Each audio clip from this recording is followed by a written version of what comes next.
अस्सलाम वालेकुम खालिद साहब, कैसे वालेकुम हैं? आज अस्सलाम पकड़ ही लिया मैंने रहमतुल्लाह। आपको। चलें जी, तो मोस्ट वेलकम। चलिए, मैंने कहा मेरे ज़हन में ये था कि आप आ गए हैं तो एक बड़ी कॉमन प्रॉब्लम है जो मैं डील करता हूँ, आपको भी पता ही है। आप भी डील करते हैं, मैं भी डील करता हूँ, इतना ज़बरदस्त ओवरलैप है हमारा बीच में और पेशेंट्स की बड़ी कन्फ्यूजन होती है इस बारे में। मैंने कहा उस पे आपको बिठाते हैं और इकट्ठे उस पे ज़रा थोड़ी-सी बात करते हैं। मैं बात कर रहा हूँ लेग पेन की। बिल्कुल, लेग सही कह पेन रहे हैं। है, लेग पेन अब देखिए मैं वैस्कुलर सर्जन हूँ, आप ऑर्थोपेडिक सर्जन हैं, आप स्पाइन भी देखते हैं। अब लेग पेन में हमारे पास वही 5 मोटी-मोटी वजह हैं, या तो ऐसे ही है। शरेयान की वजह से है, या वरीद की वजह से है, या मसल्स की वजह से है, जॉइंट की वजह से है, या नर्व्स की वजह से। बिल्कुल तो 5 2 वही मेरे, थे। 3 आपके। बात करते हैं इसमें थोड़ी-सी कि जो चलें, है ना कि चलें कॉफ़ी पिएँगे और साथ-साथ जो है ना इस पे बात करेंगे। बिल्कुल तो ऐसे ही है। ये असल में बिल्कुल आपने सही कहा कि ये वो कन्फ्यूजन है जो पेशेंट्स की ज़हन में भी है, डॉक्टर्स के भी हमारे पास बहुत बिल्कुल, ज़्यादा है। तो बिल्कुल, ख़ास तौर बिल्कुल। पे जो जीपीज़ हैं, वो लेग पेन को एक ही तरीके से ट्रीट करने की कोशिश कर रहे होते हैं, या अगर इवन रेफर भी करते हैं तो उनको खुद नहीं समझ आ रही होती कि यार ये भेजना किसको है। हुँ, अब अगर मैं अपने फील्ड के हिसाब से ऊपर से हम स्टार्ट लेते हैं, तो हमारी तो न्यूरोजेनिक आती है कि कमर दर्द शुरू हुई और उसके बाद वो प्रोग्रेसिवली जी पेशेंट हमारे पास आता है कि जी टांगों में दर्द आ गई। सर न्यूरोजेनिक थोड़ा-सा ना एक्सप्लेन कर दें। देखिए वो नहीं न्यूरोजेनिक लोगों से को। मुराद ये है कि जी जो कमर में शैटिक नर्व होती है, जिसको हम आम जबान में शैटिका भी कह देते हैं। जो लोग हमारे पास आते हैं ना, वो आते ही बल्कि कहते हैं डॉक्टर साहब मैनू शैटिका है। तो वो जो शैटिका की पेन है, वो शैटिका की जो पेन है वो बेसिकली न्यूरोजेनिक है। हुँ। यानी अगर मैं कई दफा पेशेंट्स को एक्सप्लेन करने में हमें भी मुश्किल हो रही होती है, वो कहते हैं डॉक्टर साहब मसला मेरा लाते च है, तुसी कहंदे हो मेरी कमर च मसला है। ये मैनू गल समझ नहीं आई। हाँ, बिल्कुल। तो मैं फिर उनको कई दफा समझाता हूँ कि जनाब देखें, बटन वहां पे लगा हुआ है और बल्ब वहां पे जल रहा है। सही एग्जांपल है तो वैसे। अगर बटन में खराबी होगी तो बल्ब को नहीं जलना। सही। ठीक है। इसी तरह ये है कि जो कमर में बटन है और उसकी बाकी डिस्ट्रीब्यूशन जो तारें हैं वो नीचे जा रही हैं, हुँ, वो नर्व्स कह देते हैं, करंट वाली नसें कह देते हैं, वो इस तरह की होती हैं। वो एक्सक्रूशिएटिंग पेन होगी, शदीद, जैसे कोई चीज काट रही है, अगर उस तरह की पेन है जो कि रेस्ट पे ठीक हो जाती है। थोड़ा सा आप हिस्सा चलते हैं, खास तौर पे ओल्ड एज पेशेंट्स में, उसे हम न्यूरोजेनिक जो क्लाडिकेशन कहते हैं, कुछ कदम आप चलते हैं उसके बाद दर्द शुरू हो जाती है, हुँ। फिर आपको बैठना पड़ जाता है। तो ये टिपिकल न्यूरोजेनिक इसकी पेन होती है। सर इसमें आप थोड़ा-सा इस पे रोशनी डालें कि होती क्यों है? ये होने की वजह ओल्ड देखिए, एज में हम बात कर रहे हैं ना कि यंग ओल्ड एज में तो डिस्कोजेनिक ज्यादा होती है कि डिस्क मतलब निकलने की वजह से, जब डिस्क निकलती है, डिस्क बल्ज हो जाती है। डिस्क बल्ज आ जाती हाँ, है या डिस्क फट जाती है, तो उसके साथ जो मटेरियल निकलता है वो नर्व को दबा देता है। नर्व को दबा देता है। बिल्कुल ठीक तो है। जब वो दबाता है तो हम, इवन बुक्स में भी ये लिखा होता है, इसे कहते हैं क्राई ऑफ नर्व, हुँ, कि जब नर्व दब जाती है तो वो चीखती है कि जी मुझे छुड़ाया जाए। तो हुँ, उसकी जो चीख है वो टांग में दर्द की शक्ल में आती है। हुँ, हुँ, और उसके साथ साथ ये होता है कि पेशेंट जब उस पेन को एक्सपीरियंस करता है तो वो, और ये इसके लिए कोई बहुत ज्यादा बड़ा ट्रॉमे की जरूरत भी नहीं है। हुँ, मेरे पास फीमेल आती हैं, यंग फीमेल हैं, झुक के फ्रिज में से कोई चीज निकाली है, कहते डॉक्टर साहब फिर सीधा नहीं होया गया। हुँ, so this is a typical presentation. और उसमें एक्यूट स्टेज पे कई दफा ये होता है कि वो फिजियोथेरापी की तरफ चल पड़ती हैं। हुँ, बिल्कुल।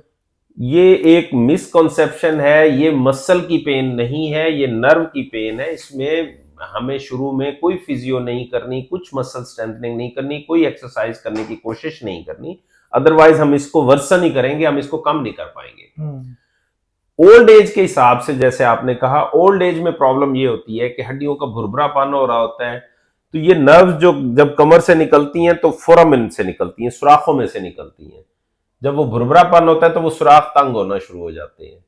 जो सुराख तंग होते हैं तो वो नर्व को कंप्रेस करते हैं, जिस नर्व को वो जितना कंप्रेस करेंगे उसको उतनी पेन होगी। हुँ, तो कई दफा हमारे पास ऑपरेटेड केसेस भी आते हैं कि जी डिस्क थे उन्होंने काट देती है डॉक्टर साहब, दर्द फिर नहीं ठीक हुई।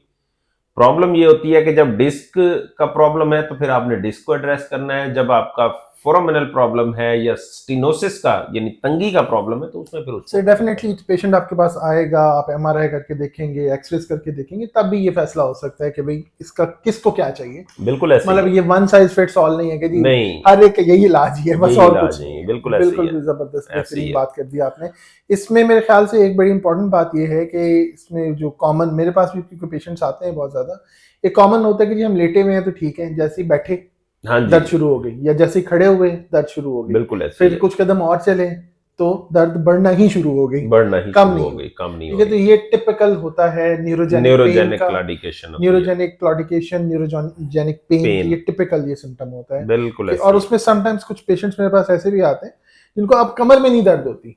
हाँ, ये एक बड़ी कॉमन वो है हाँ, कि मैं कह रहा होता हूँ कि स्विच उत्थे खराब हो, कहते डॉक्टर साहब स्विच नु तो कुछ नहीं है। सही से कुछ नहीं, कमर में दर्द नहीं होती, उनको दर्द ही नीचे, और टिपिकल लेग पेन के साथ ही आते हैं। अब बिल्कुल उसको ऐसे जब ही मैं एक्सरे करवाता हूँ तो पता लगता है लॉर्डोसिस हो गया कि जी बिल्कुल स्पाइन सीधी हो गई है, ना, बिल्कुल स्पाइन सीधी हो गई है, या स्ट्रेटनिंग थोड़ा ऑफ स्पाइन हो गई है, इवन रिवर्स लॉर्डोसिस हो जाता है। रिवर्स लॉर्डोसिस होता है कि अब हमारी नेचुरल कर्व यूं होती है हाँ और जी, उनकी ये यूं होती है, यूं या ये यो होती है, अपोजिट आ जाती है। ऑपोजिट आ जाती है, तो उनको उधर नहीं पेन हो रही होती, लेकिन वो नीचे आप देखते हैं फिर वही ऑस्टियोपोरोटिक चेंजेस भी आपको नजर आ रहे होते हैं, बिल्कुल बीच में डिजेनरेटिव स्पाइक्यूल्स नजर स्पाइन आते है, हैं, सारा कुछ है। सारा नजर आ रहा होता है, तो हमें तो डेफिनेटली होता है। फिर मैं भेजता हूँ आपके पास, भेजता हूँ स्पाइन सर्जन के पास या जो भी, बट नॉट कि यार इसको देखो, इसको ये इशू है। सही कह रहे हैं आप कि ये ऐसा ओवरलैपिंग चैप्टर है ना कि जिसमें पेशेंट भी कंफ्यूज होता है। कंफ्यूज होता है बिल्कुल। अच्छा, और फिर पेशेंट ये फील करता है जब आपके पास आया, आपने उसको डायग्नोज किया कि यार ये न्यूरोजेनिक है, तो you should go to the spine surgeon या ऑर्थोपेडिक सर्जन के पास। तो कई दफा पेशेंट ये भी फील कर रहा होता है कि डॉक्टर साहब को लाए हैं, फीस इन्होंने भी भरती है, उन्होंने अगे टोकता है। नहीं फीस की बात नहीं, असल में आपको पता ही है, हम बीइंग डॉक्टर्स, हमारे पास जो सबसे बड़ी बात होती है हमारी क्रेडिबिलिटी होती है। बिल्कुल ऐसे हमारी ही है। सबसे जो इम्पोर्टेंट बात हमारे लिए वो है हमारी क्रेडिबिलिटी। अब हम as a human being definitely चाहते हैं कि आपकी हेल्प करें जो भी बिल्कुल पेशेंट ऐसे। आ रहा है। अब अगर मैं if I am not the right person, भाई मैं वैस्कुलर सर्जन हूँ, आपकी शरीर में मसला है, मैं चीजें देखूंगा, सब स्पेशलाइज हो सब गई है ना स्पेशलाइज सर, है। अब ये नहीं है बिल्कुल कि यही हर बंदा हर फन वाला है, मैं वही बात वो नहीं समझाने हो की कोशिश सकता। कर रहा हूँ ना कि जी अब मसला जो मैंने ये पिक कर लिया, तो मेरी ये सर्विस है आपके लिए कि भाई मैंने ये पिक कर लिया कि यार ये वाला इशू नहीं है, आपको ये इशू है, और अब आप इस स्पेशलिस्ट के पास जाएं ताकि जो एक्सपर्ट है आपका इस काम प्रॉपर इलाज हो सके। प्रॉपर इलाज करें। नहीं तो फिर मेरे में और किसी ऐसे जो बंदे जनरल में प्रैक्टिशनर्स बैठे हैं, क्या फर्क रहेगा कि जी दर्द की दवाई फांकी जो और बस ठीक है, ना खत्म होगी उसका कोई बात, फायदा नहीं है। उसका फायदा नहीं है। जनरल डायग्नोज करना है। प्रैक्टिशनर्स भी बहुत बहुत अच्छे हैं जो बड़ा जबरदस्त फैमिली मैनेज करते हैं, physicians they are now very specialised. Very specialised. हाँ, वो फौरन पकड़ लेते हैं और वो फिर रिलेटिव बंदे को पहुंचा देते हैं कि भाई आप उसके पास चले जाएं। ऐसे ही अब है। वही बात है, मेरे पास बहुत सारे उस तरह के रेफरल्स आते हैं जिनमें फिर मैं ये देखता हूँ कि जी ठीक है नीचे वेरिकोज वेन्स उस पर सबको प्रॉब्लम हो रही है, लेकिन सिम्टम्स मैच नहीं कर रही है, मैच नहीं कर रहे, तो बिल्कुल ऐसे ही मे है। भी ये ऊपर इशू हो। तो मेरे फिर पेशेंट्स को ये समझा रहा था कि देखें यार ठीक है, आप बड़ा सुन के आए मेरे पास, और कहते भी हैं कि सर हम आप तो इतनी उम्मीद लेके आए थे, नहीं आप हमें आगे भेज रहे हैं, ये हो।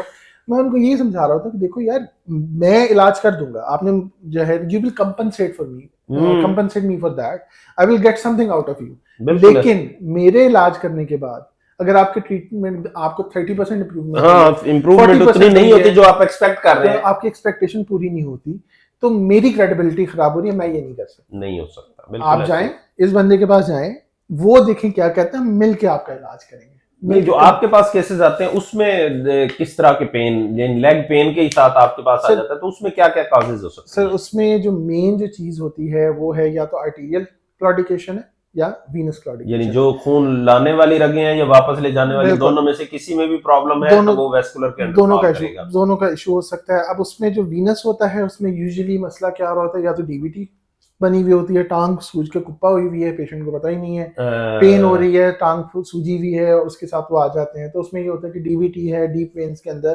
क्लॉट्स बन गए, तो वो मोस्टली 90% और सो दवाइयों के साथ ही हम मैनेज करते हैं। अच्छा। बेड रेस्ट है और साथ उसके दवाइयों के साथ मैनेज करते हैं। दूसरी इसमें चीज आ जाती है जो कॉम्प्लिकेटेड क्रॉनिक वेनस इनसफिशिएंसी या जिसको उर्फ आम में वेरिकोज वेन्स उसके होते हैं, जिसमें फीमेल में भी उसकी टेंडेंसी कुछ ज्यादा होती है, फीमेल में बहुत ज्यादा होती है क्योंकि वेरिकोज की बहुत ज्यादा है, क्योंकि वेरिकोज वेन्स की या क्रॉनिक वेनस इनसफिशिएंसी की जो मेन बड़ी वजह है वो है लॉन्ग स्टैंडिंग, या कि पेट के अंदर प्रेशर किसी वजह से बढ़ रहा है, वो प्रेगनेंसी होती है, प्रेशर प्रेगनेंसी बढ़ में जाता है, यूट्रस की बल्कि यूट्रस हाँ है। बल्कि यूट्रस होता है, वो होता है, वेन्स दबती हैं और ये काम पड़ जाता है। इसी तरह फिर जो दूसरा है लॉन्ग स्टैंडिंग, तो जी हमारी जो फीमेल्स हैं हमारे से ज्यादा टफ ड्यूटीज है उनकी, इसमें कोई शक नहीं है। इवन अगर वो स्पेशली हाउस होल्ड भी है, सर वही बात करना कि हमारी जो वो है हाउस वाइफ्स हैं, उनकी हमारे से टफ ड्यूटीज हैं। हाउस वाइफ्स भी और मेड्स भी बहुत टफ ड्यूटीज है, सारा दिन खड़े होकर काम कर रही होती हैं जी, बिल्कुल ऐसे खाने पक रहे हैं, ये हो रहा है, बच्चों के पीछे भाग रही हैं, मेड्स को ओवरसी कर रही हैं, मेड्स जो है वो सारे घर के काम कर रही हैं, तो सारा दिन फीमेल में ये टेंडेंसी 6 घंटे 8 घंटे वो दिन में आप 10 घंटे आप खड़े हुए हैं बस।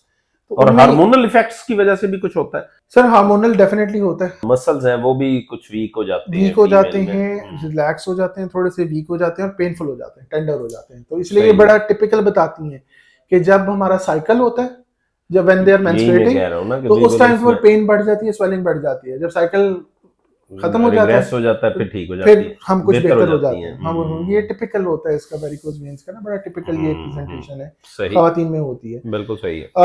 एक तो फिर मेन जो हमारी वजह ये है, आर्टीरियल में जो होता है ना हमारा, वो बड़ा डिफरेंट होता है। आर्टीरियल में क्या है कि वो डिजीजेस दोनों मेनली लाइफस्टाइल की है। अच्छा, वेन्स में खड़े रहने वाला लाइफस्टाइल, वजन उठाने वाला लाइफस्टाइल, ओबेसिटी, मोटापा, ये चीजें डील कर रही हो, प्रॉब्लम्स क्रिएट कर रही होती है, मल्टीपल प्रेगनेंसीज ये प्रॉब्लम्स क्रिएट कर रही हैं।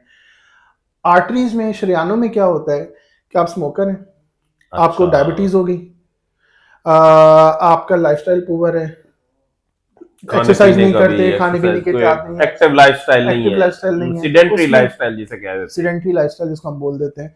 तो उसमें क्या होता है कि शरियानों के अंदर सुकड़ने का अमल, अब देखें ना मजे की बात, वेरिकोज वेन्स में वेन्स फूल रही हैं और काम से नहीं कर रही, इसमें सुकड़ रही है और काम से ही नहीं कर रही। तो इसमें क्या होता है कि शरियानें सुकड़ती हैं। सही। जब शरियानें सुकड़ती हैं तो स्टार्ट किस तरह होता है कि जी टांगे जो हैं घुटने से नीचे, उनके ऊपर से बाल गायब हो जाते हैं, स्पेशली जो उंगलियों के हमारे यहाँ पे पैरों पे होते हैं वो बाल गायब हो जाते हैं। उन टांगों पे टिपिकल होता है कि नीचे बाल गायब हो जाते हैं। फिर क्या होता है कि टांगों का जो साइज है घुटने से नीचे वो छोटा होना शुरू हो जाता है, एक टांग दोनों टांगे आपको विजिबली पता लगता है कि पहले मेरी टांग बेहतर थी, अब बहुत बारीक हो गई है, पहले से कम हो गई है, ये होता है। फिर क्या होता है कि अब आजकल क्योंकि हमारे ये कि जी ये सामने स्टोर पे भी जाना है तो बाइक निकाली और गए या गाड़ी निकाली और गए, पैदल नहीं चलते, तो उस वजह से ये चीज मास्क हो जाती है। वो कब मसला होता है कि सीढ़ियां चढ़ी तो जी वो एक स्टेप ऊपर गए, एक फ्लोर ऊपर गए तो जी टांगों में थोड़ी सी दर्द हो गई। वरना अमूमन पहले क्या होता था, अभी भी हमारे जो थोड़े से हैं 40s 50s में 60s में जो लोग हैं कि वो जब पैदल चलते हैं, चलने की जिनको आदत है ना, वो ये कहते हैं कि जी हम थोड़ा सा चलते हैं, चलने के बाद जी टांगों में दर्द शुरू हो जाती है, हमें रुकना पड़ जाता है, और फिर रुकने के बाद थोड़ा सा हम खड़े होते हैं या बैठ के रेस्ट करते हैं, 1-2 मिनट फिर ठीक हो जाता है, फिर चल पड़ते हैं। टिपिकल वेस्कुलर क्लॉडिकेशन का, this is what is called vascular claudication और आर्टीरियल क्लॉडिकेशन। इसका हॉलमार्क ये है, उसकी पहचान ये है कि हुई आप जैसे ही खड़े होकर आपने रेस्ट किया ठीक हो गए। वीनस क्लॉडिकेशन आप खड़े होंगे उसमें भी होगा, यही पेन होगी, लेकिन उस इंटेंसिटी की नहीं होगी, थोड़ी सी डीप सी पेन होती है, गहरी डल पेन हो, डल सी होती है, तो कि वो कोई चीज यूं फड़क रही है, वो अल्फाज इस्तेमाल करते हैं। तो उसमें ये होता है कि आप रेस्ट भी करेंगे ना तो 5 मिनट्स 10 मिनट्स में भी टांगे आपको ऊपर करनी पड़े, तब जाके वो ठीक होती है। आर्टीरियल जो होती है, जो शरियाने की वजह से तो फौरन ठीक हो जाती है, 1-2 मिनट के अंदर अंदर यूं ठीक हो जाती है। इसमें करने वाली बात ये है कि ये जो पॉइंट होता है ना, ये बड़ा क्रिटिकल है, how to diagnose and when to diagnose. ये वाला जो स्टेज है डिजीज की बहुत क्रिटिकल है। इस पॉइंट के ऊपर अगर पेशेंट मेरे पास पहुंच जाता है या वैस्कुलर सर्जन के पास पहुंच जाता है, हम मेडिकेशन स्टार्ट करा दें प्रॉपर, सही, सिर्फ और सिर्फ हफ्ते में 4 दिन एक स्पेशल तरीके से वॉक स्टार्ट कर दें, स्मोकिंग छोड़ दें, डायबिटीज मैनेज कर लें, तो ये जो पेशेंट जो मेरे पास आते हैं जी, हम 4 कदम 5 कदम 10 कदम से ज्यादा नहीं चल सकते। 3 से 6 महीने के अंदर मेरे पास इतने पेशेंट्स हैं, 3 से 6 महीने के अंदर 1.5 किलोमीटर पैदल चल रहे हैं, कोई ऑपरेशन, सिर्फ मेडिकेशन सही, मेडिकेशन। ये जो मैंने आपको 4 चीजें बताई, ये हम काम कर लें 3 से 6 महीने, पेन खत्म, सही चल रहे हैं, आराम से चल रहे हैं, प्रॉब्लम्स रिजॉल्व हो गई, कोई ऑपरेशन नहीं करना पड़ा, कोई कुछ नहीं करना पड़ा, कुछ भी नहीं, नथिंग। बट लेकिन ये सिर्फ इस स्टेज के ऊपर है। इससे जब हम आगे जाएंगे, जब क्या होता है कि जख्म बनने शुरू हो गए या हर वक्त पेन स्टार्ट हो गई या फिर ये है कि पाँव काला पड़ना शुरू हो गया, फिर वो वहां पे फिर हमें कुछ ना कुछ करना पड़ता है, वहां पे फिर फिर वो मेडिकेशन से नहीं, से कहते हैं ना कि भाई दवाइयों से हाथ खड़े हैं, फिर अपनी फिर हमें कुछ ना कुछ करना पड़ेगा, कोई एंडोवैस्कुलर करेंगे कि जाके अंदर से शरियाने खोलने शरियाने वगैरह खोलनी कुछ, पड़ेंगी या जो उस तरह की या प्रोसीजर्स बाईपासेस करने पड़ेंगे, पड़ेंगे। फिर वो एक लंबा चैप्टर है, वो साइड पे आते सही। हैं। अब आपकी साइड पे भी हम जब बात करते हैं, हमने न्यूरोजेनिक की तो बात कर दी, लेकिन अब टांग में अब और क्या पीछे बच गए, मसल्स हैं और जॉइंट्स हैं, मसल्स और वो आपकी joints हैं। टेरिटरी है, अब वो भी बड़ा पेन का कॉज है, उस पर थोड़ी सी रोशनी डालें। बहुत ज्यादा पेन की काज में ये आती है। मस्कुलर तो आपने जैसे बता दिया ना, जो क्रैम्प्स पड़ रहे होते हैं या इस तरह की चीजें हो रही है, तो वो वेस्कुलर रिलेटेड भी हो सकती हैं। बिल्कुल ठीक बिल्कुल है। बिल्कुल। कुछ फटीग रिलेटेड भी होती हैं, कभी अगर बहुत ज्यादा कोई इस तरह की एक्टिविटीज करने वाला बंदा है जो ऑफ एंड ऑन करते हैं, हमारे पास यंग लोग आते हैं, खासतौर पे मैं तो लाहौर की बात करूंगा ना, कि डॉक्टर साहब असी इतवार दे इतवार खेडने हैं। वो जो इतवार दे इतवार खेडने उनको भी मस्कुलर पेन, स्प्रेन्स, रप्चर्स, ये चीजें हो रही होती हैं एज कंपेयर्ड के जो रेगुलर अपने स्पोर्ट्स एक्टिविटीज करते हैं। लेकिन उसमें मैं रिकमेंड यही करता हूं कि हमारे जो यंग, खास तौर पे यंग लॉट है, कि अगर वो मस्कुलर एक्टिविटी के लिए उन्होंने वंस अ वीक या वंस इन फोर्टनाइटली भी करना है, तो वार्म अप को अपनी रूटीन की वो करें। दूसरा ये है कि डेली कुछ ना कुछ अपनी एक्टिविटी जरूर रखें।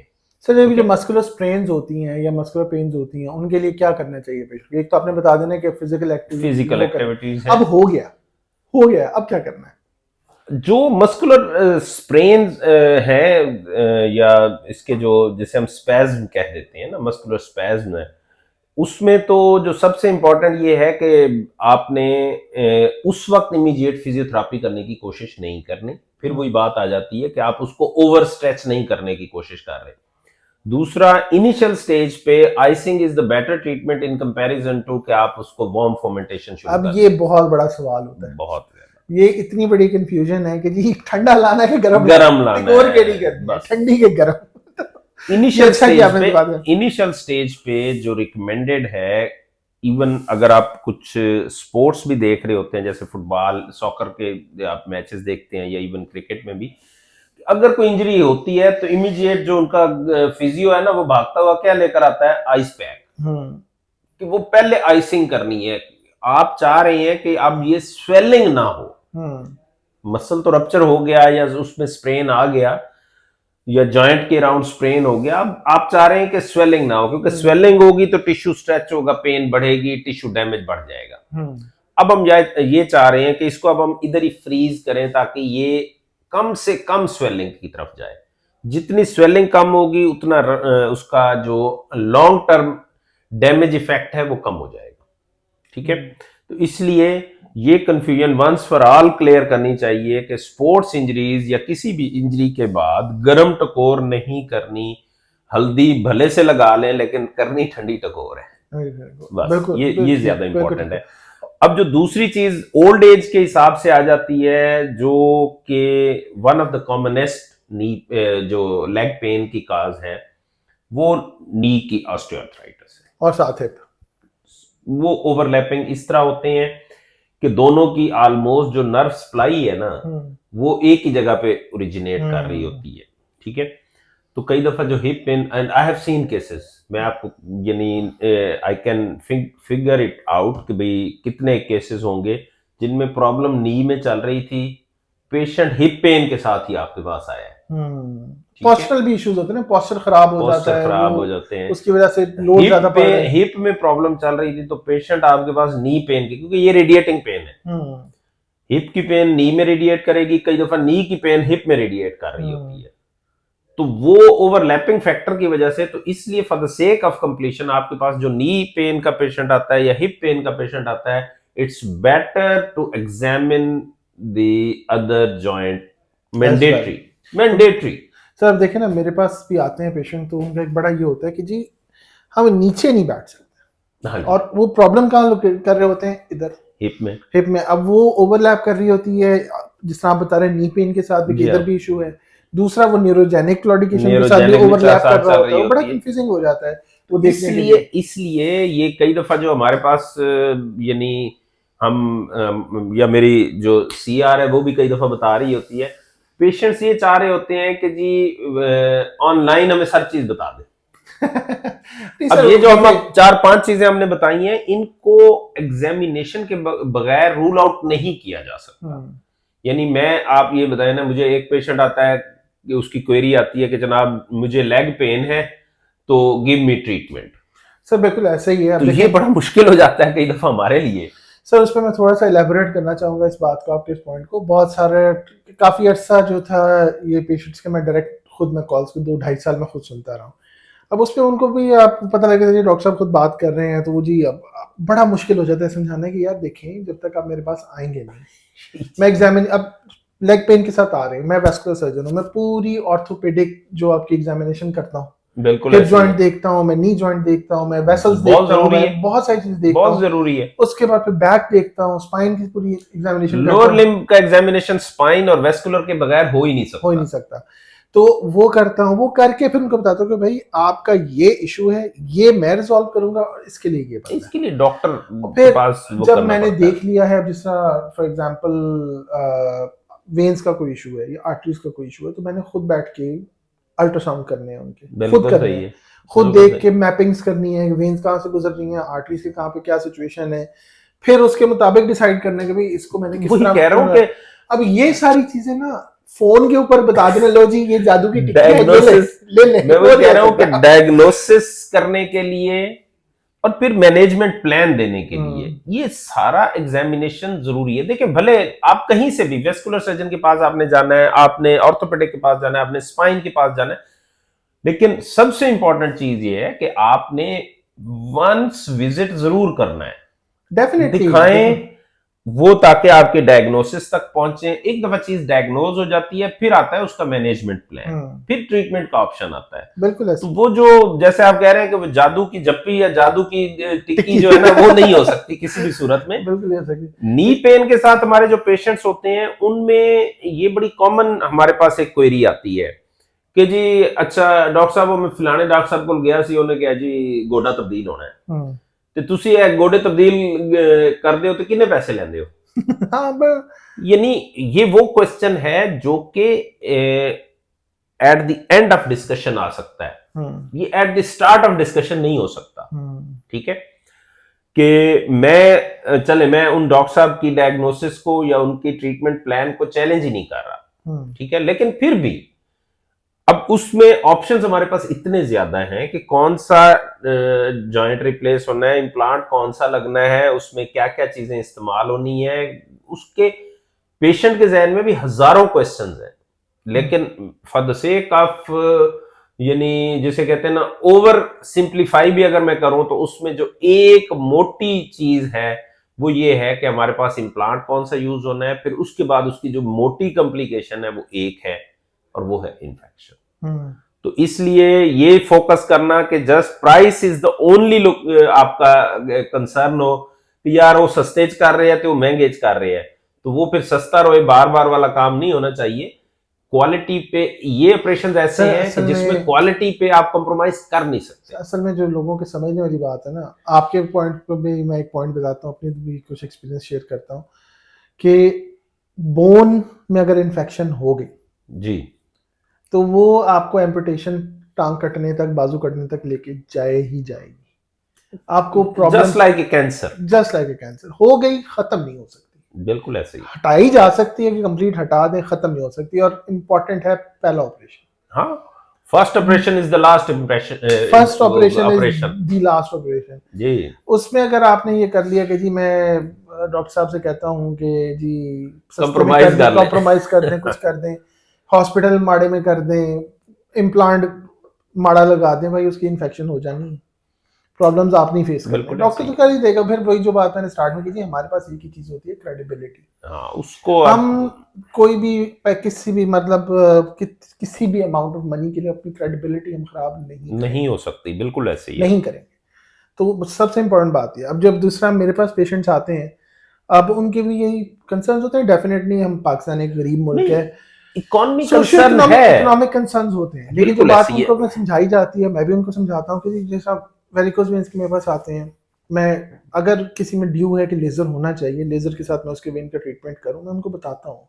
उनको मैं समझाता हूँ कि यार कि कराओगे ठीक है, it is expensive because lasers उसके हाँ, इक्विपमेंट जो चाहिए, जो इक्विपमेंट के इश्यूज चीजें हैं हैं, वो और बहुत सारी issue हैं। चीजें उसमें तो उसके है ना, हाँ, कॉस्ट है। कॉस्ट, एक कॉस्ट उसका अटैच्ड है, वो होना ही होना है, ठीक है। लेकिन उसमें फायदा क्या हो रहा है भाई, आप उसी वक्त उठ के वापस घर जा रहे हैं, नेक्स्ट डे आप अपनी जॉब पे हैं, आप कमा रहे हैं, आप अपना काम कर रहे हैं। यही एज ये कम्पेयर चीज पेशेंट को, असल में बात वही है, ये चीज पेशेंट को अच्छा, अंडरस्टैंड करने की जरूरत है कि अगर वो एक्सपेंसिव भी है, this is not expensive because doctor is draining everything.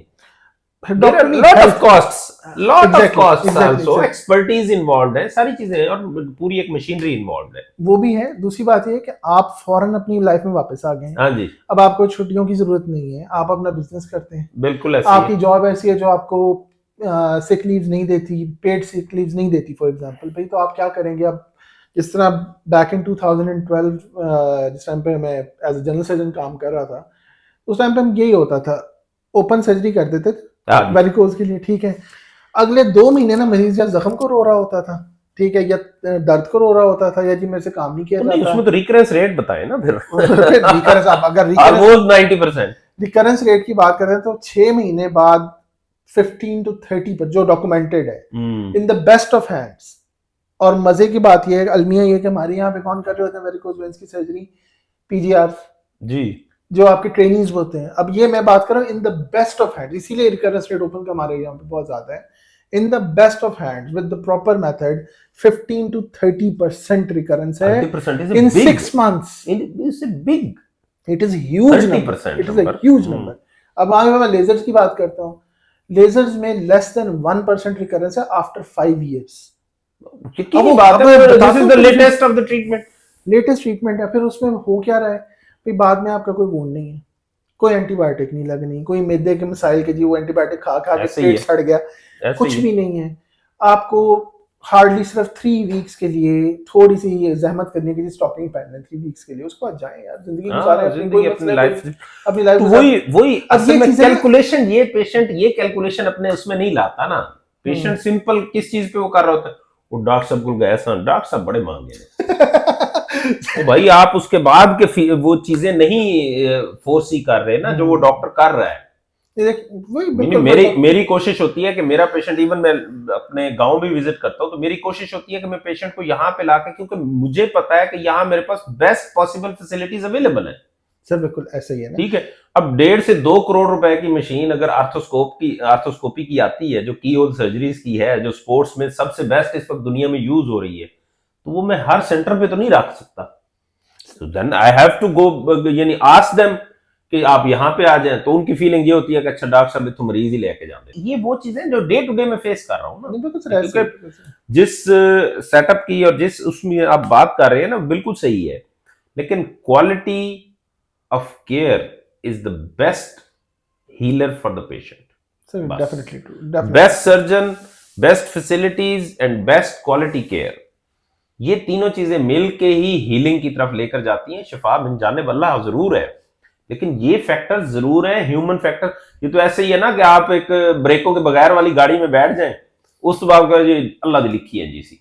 तो ये इट डजंट मेक सेंस। उसको मैं थोड़ा सा पोलाइटर वर्ड्स में अगर बात करूं, उसमें कि कॉस्ट वगैरह अपनी जगह पे, बात सिर्फ इतनी सी होती है, ह्यूमन फैक्टर बहुत बड़ा फैक्टर है। ट्रेन्ड स्टाफ कहाँ पे है, जहाँ पे हमारा जो केयर रूटीन की हो रही है, रूटीन की वो सर्जरीज हो रही हैं, उनको पता है, प्रोटोकॉल्स पता है, चीजें पता है, जो हमारे स्टेरिलिटी है, इन्फेक्शन से बचाने के स्टेरिलाइजेशन है, उसका ख्याल रखा जा रहा है। हर चीज की कॉस्ट है।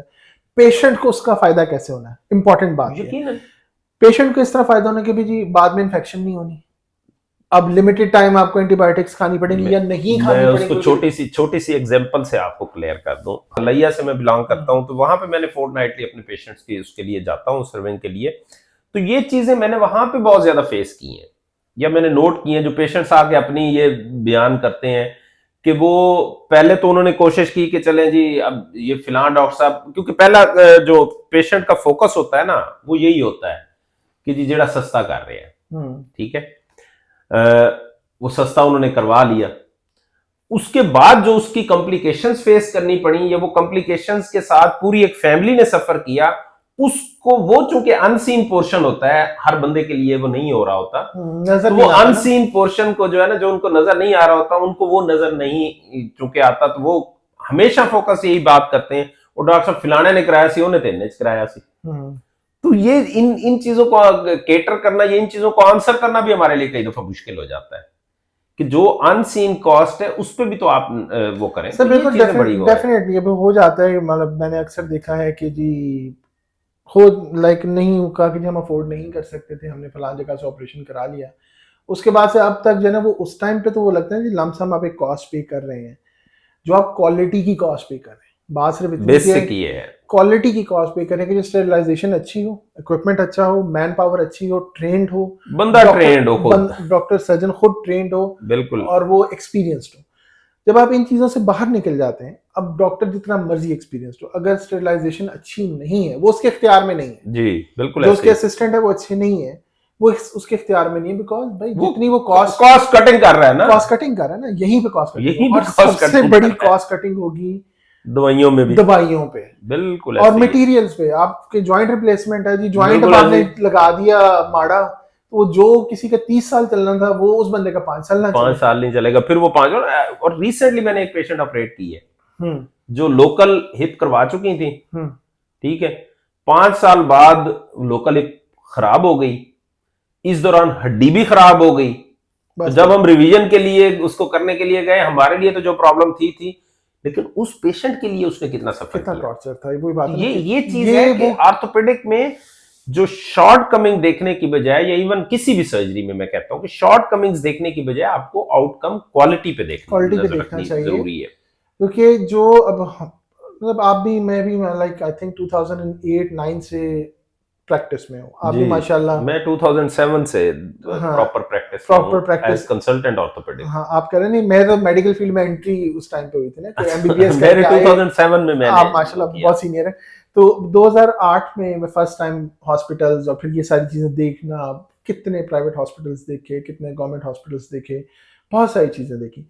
उसमें मेन बात यही आ जाती है, मेन इंपॉर्टेंट बात यही है कि जब आप एक क्वालिटी सर्विस डिलीवर करते हैं जिसमें पेशेंट को लॉन्ग टर्म फायदा होना है, जिसमें इन्फेक्शन रेट्स कम से कम होने हैं, जिसके अंदर जो आपने इम्प्लांट्स यूज़ किए हैं, जो भी जिस आप जनरल सर्जरी में मैश यूज़ किया करते थे, अभी जो है वैस्कुलर सर्जरी में हम लोग ग्राफ्ट्स यूज़ करते हैं, जितनी उनकी क्वालिटी बेहतर से बेहतर होगी, eight the end of the उसकी डे लॉन्जेविटी उतनी ज्यादा होगी, पेशेंट को उतना ही ज्यादा बेनिफिट। बेशक बेशक उस टाइम पर तो लगता है कि यार कॉस्ट बहुत ज्यादा है, बट द थिंग इज कि अगर आपका पेशेंट सर्जरी के वेरी नेक्स्ट डे या सेकंड डे बिल्कुल ऐसे ही है, उठ के बैठा हुआ है, आपका पेशेंट है वो, अब जो है अब आप बेहतर बता सकते हैं कि आइडियल टाइम कितना है वेट बेयरिंग के लिए, और वो वेट बेयरिंग कर रहा है फॉरन ऑपरेशन, नी रिप्लेसमेंट में, हिप रिप्लेसमेंट में नेक्स्ट मॉर्निंग उसको वॉक करवाते हैं। एग्जैक्टली, वो वेट बेयरिंग कर रहा है, वो वॉक कर रहा है, वो सब कुछ कर रहा है, बिल्कुल। तो this is because of the quality of everything. बिल्कुल ये नहीं है कि और वो इंटरनेशनल स्टैंडर्ड्स की चीजें हैं, इंटरनेशनल स्टैंडर्ड्स की चीजें, ऐसे ही फर्क। तो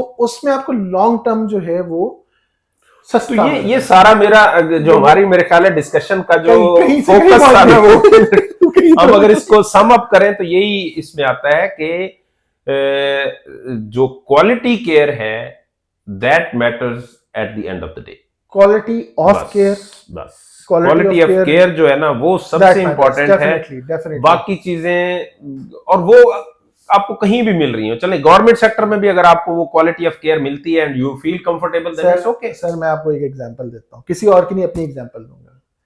मेरा गॉल ब्लैडर का इशू था, सही, मेरा गॉल ब्लैडर का इशू था, और मैंने खुद एक गवर्नमेंट हॉस्पिटल से ही सर्जरी करवाई। They are giving exceptional services. तो वही कह रहा हूँ, हमारा इस सारी डिस्कशन का फोकस ये नहीं है, सेल्फ सेंटर्ड नहीं है, ये मेरा जनरलाइज्ड हमारी एक डिस्कशन थी कि आपको क्वालिटी ऑफ केयर कहीं पे भी अवेलेबल होती है, you must go for that. अब वहां पे भी जब मैं, लेकिन कम से कम इस चीज को अंडरस्टैंड जरूर करें कि क्वालिटी ऑफ केयर से क्या मुराद है, जो कि हमने 4-5 बातें बताई हैं कि आपका ऑपरेशन थिएटर बहुत अच्छा है, आप इक्विपमेंट बहुत अच्छा इस्तेमाल कर रहे हैं, सर्जन ट्रेंड वो कर रहा है, ऑपरेट कर रहा है, और जो चीज इस्तेमाल हो रही है वो इंटरनेशनल स्टैंडर्ड। बिल्कुल बस ये 4-5 चीजें हैं जहां पे आपको लगता है कि ये श्योर हो सकती हैं, you must go for that. Definitely sir, बिल्कुल यही मेन चीज होती है। क्योंकि जो बात अंडरस्टैंड करने वाली है वो ये है कि भाई अगर आपको क्वालिटी केयर मिल रही है, आपके रिकवरी टाइम बहुत बेहतर होगा, बहुत फर्क पड़ जाता है, बहुत आप अपनी नॉर्मल लाइफ की तरफ बहुत जल्दी वापस आ जाएंगे और आपके फ्यूचर में प्रॉब्लम्स भी कम से कम होंगी। ये अल्हम्दुलिल्लाह। वो हिडन कॉस्ट बिल्कुल है ऐसे ही है। जो लोगों को नहीं समझ आती कि आप जहां पे भी इसमें हमारे हेल्थ में, अपनी हेल्थ में जहां पे भी कॉर्नर्स कट करेंगे, it will come to bite you back. Yes. इसने वापस आना ही आना है। Yes, इसने आना जरूरी ही है। आना है, इसने आपको बाद में तंग करना ही करना है। और फिर वही जिस तरह आप ऑर्थोपेडिक्स में भी पहली जॉइंट रिप्लेसमेंट इज पहली जॉइंट रिप्लेसमेंट, बस बस ठीक बस है। बस बिल्कुल पहला ऐसे ही है। आपका मैं भी implant is the first implant. जैसे अगर कुछ हो गया तो फिर आप लाइफ लॉन्ग मैं फंसे कह रहा हुए हूँ कि अभी रिसेंटली मैंने एक बायलेटरल नी रिप्लेस किया, अभी 4 वीक्स पे वो मुझे फॉलोअप के लिए आए हैं and he was walking with 1 stick. और आते ही उसने मुझे कहा डॉक्टर साहब मैंने पहचाने मैं वही मरीज हूँ। मैंने कहा जी ठीक है। अभी वही बात है, अभी थोड़ी देर पहले आए हुए थे मेरे पास पेशेंट, 8 साल से, सही 8 साल से क्रॉनिक अल्सर लेके फिर रहे हैं, 8 साल से। और बस, बात तो क्या थी, चल भी नहीं सकते थे, 8 साल से कोई जॉब नहीं कर रहे, नथिंग।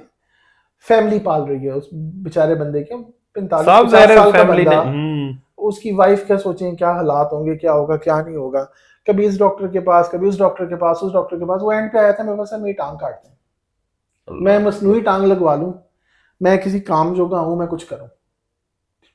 हमने उसको मैनेज किया, ट्रीटमेंट हो गया।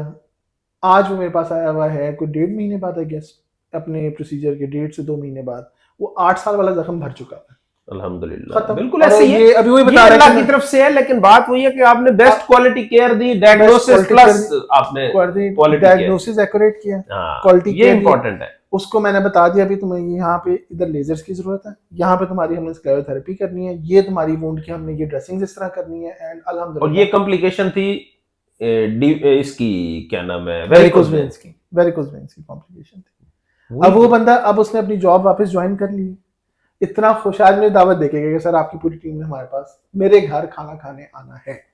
बस वो बात है ना, ये चीजें ऐसी हैं कि ये जो क्वालिटी केयर है वो that can change the life of a family, not of a person. Exactly. अब वो देखो नॉट ऑफ ए पर्सन। अब वो भाई भी उसके साथ आए हुए थे, भाई भाभी, वो बड़े खुश के जी, शुक्र अल्हम्दुलिल्लाह।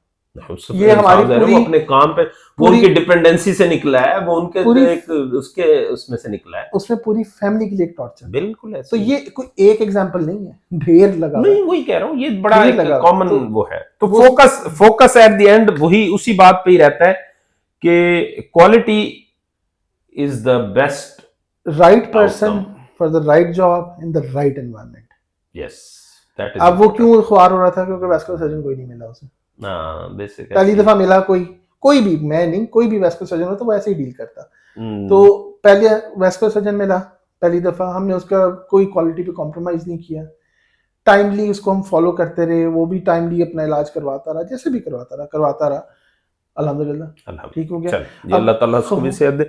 चले बहरहाल हमारा एट द एंड ये जो डिस्कशन जहां से शुरू हुई थी और कहीं पे खत्म हो रही है, खैर है, कोई बात। चले इंशाल्लाह फिर नेक्स्ट किसी सेशन में हम दोबारा इकट्ठे होंगे।